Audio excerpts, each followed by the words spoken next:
Hi everyone, this is TJ from AVID and welcome to Pro Tools Intro.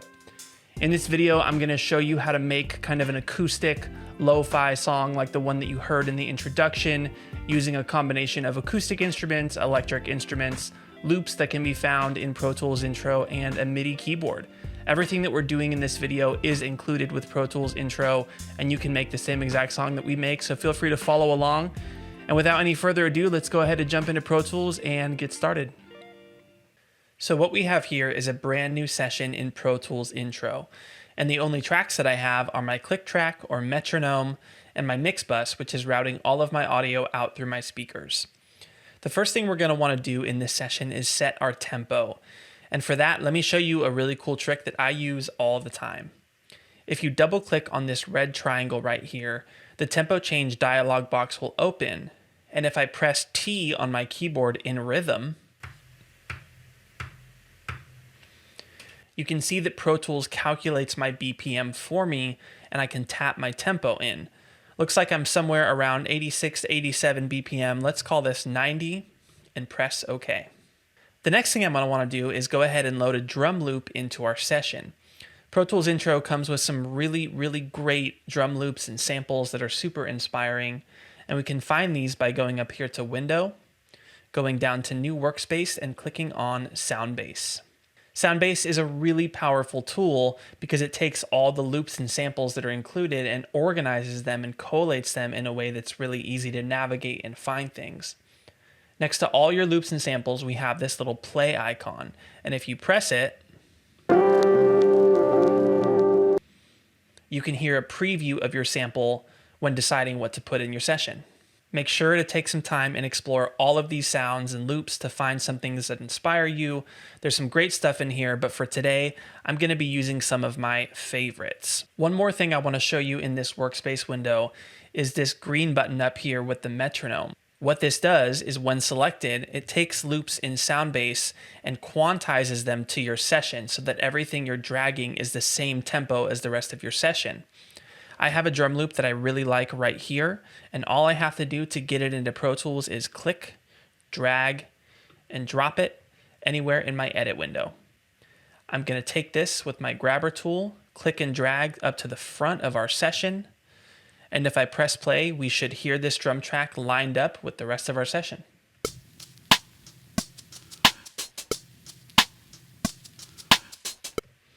Perfect. I'm actually going to pull this down a few dBs so I'm not peaking. And I'm going to come over here and rename this track Drums. The next thing we're going to want to add is a kick drum. Now, if we go back to Soundbase by coming up here to Window, going to Workspaces, and clicking on Workspace, I can be right back to my favorites, and I can take this kick drum sound right here. And once again, click and drag, drop it right into our edit window. Let's close out of Workspace, take this kick drum clip and move it all the way to the front of our song. I'm going to rename this Kick. Let's zoom in a bit by pressing T. Just as a side note, make sure that Edit Keyboard Focus is enabled in Pro Tools. This makes editing and zooming a lot faster. Now let me show you another cool trick here. If I hold Option and click and drag this clip, it creates a copy of it rather than moving the one that's already there. Now here we're going to encounter a problem because I want to put my kick somewhere in between, but it's locking me to either sides of this grid. I can change my grid value by selecting which note I want to work with. Let's try 8th note. Now I can have finer increments to move my kick, and let's try putting it right here. Let's hear how that sounds. Perfect. I love that. So what I'm going to do is actually click and select this whole section by clicking and dragging with my selector tool and pressing Command D or Control D if you're on a Windows machine to duplicate that kick part so it stretches for our entire drum loop. And the last thing I'm going to do for our drums is actually select both tracks all the way through and press Command D one more time because this is how long I'm going to have my keyboard part, so I need my drums to match. Let's create a new track by going up here to Track, clicking on New, and creating a stereo instrument track for our keyboard.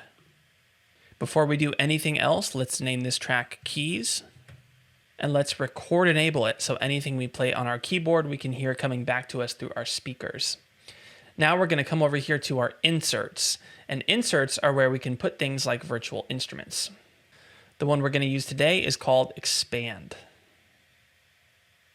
If you're unfamiliar with Expand, it's a really incredible plugin that has pretty much any sound you could want right here at your fingertips.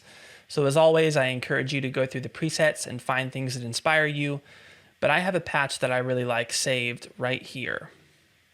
This is kind of a polyphonic sine wave sound, and when I play my keyboard, we should be able to hear it back through the speakers. Perfect.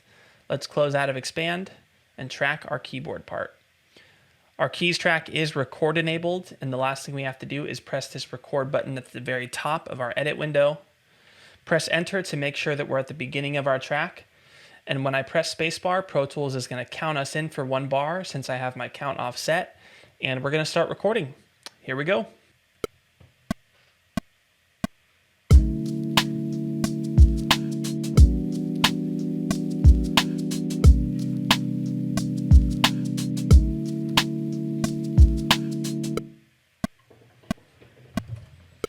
Press spacebar again to stop recording, and there we have our keyboard track. The next track that we're going to add is our bass, and this time we're going to record an external instrument. I'm going to be playing an actual bass guitar plugged into my interface. First thing we're going to do is come up here to track and create another new one. This time we're going to have a mono audio track. I click create. Let's name this bass. And the next thing we want to do is make sure that the input on this track matches the input that our instrument or microphone is plugged into on our interface. My bass is plugged into channel 2, so I'm going to go ahead and select input 2. Before I record enable this track or do anything else, I'm going to check my input gain to make sure I have it right where I want it on my interface.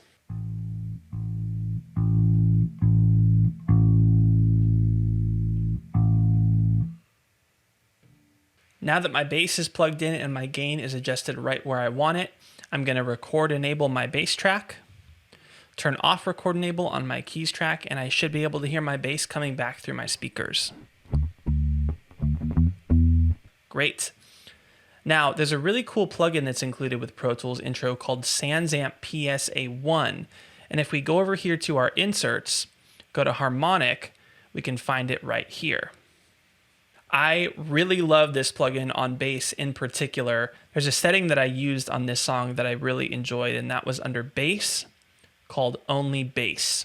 This gives me a super round, low, kind of laid-back bass sound that works really well with this vibe that we're going for. So let me close out of SansAmp, and we are ready to record our bass. Our bass track is record enabled, so I press record at the top of our edit window, press spacebar again, Pro Tools will count us in, and I'll start playing. Here we go.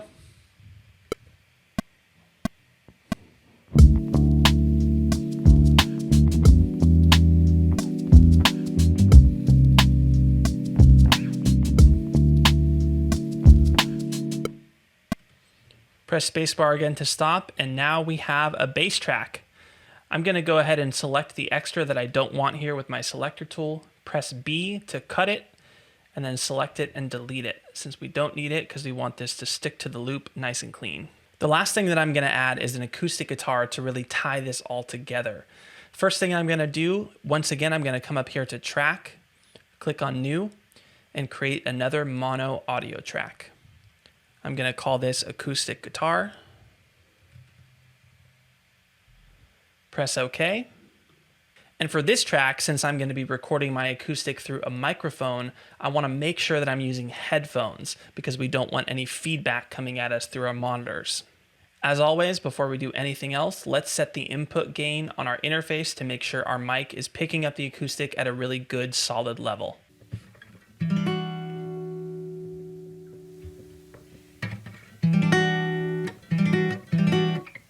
Sounds good to me. Now that I have the gain set on my interface, my headphones plugged in, and my acoustic guitar set up to be recorded, let's turn off record enable on our bass. I'm going to turn on record enable on my acoustic guitar track, press record at the top of our edit window, press spacebar, and start playing. Let's do it.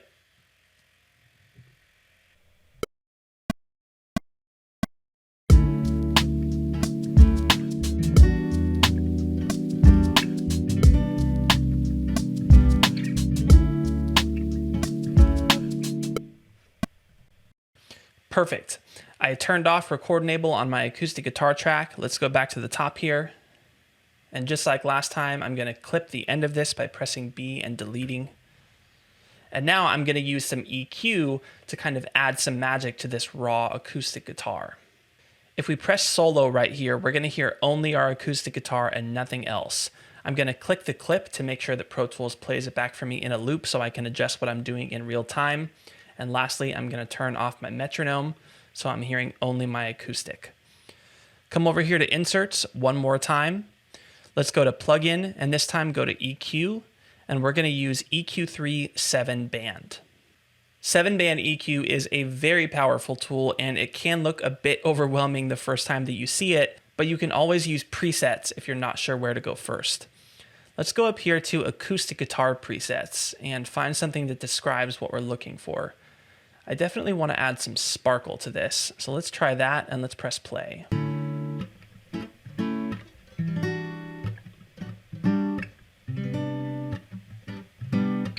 It's subtle, but when I bypass it, you can kind of hear what it's doing in real time.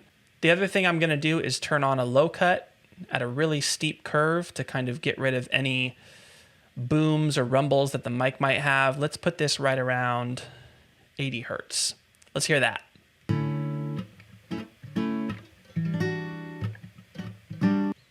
Perfect. Now you can spend hours EQing every instrument, but let's stop right there and hear what we have, our whole track all together from the top.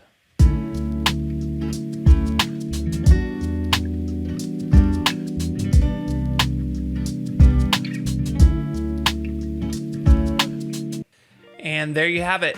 In just over 10 minutes, we've created a track in Pro Tools Intro. For more Pro Tools content and tutorials, make sure that you check out the Getting Started page on the Pro Tools section of avid.com. Thank you so much for hanging out with us. Can't wait to see you on the next one.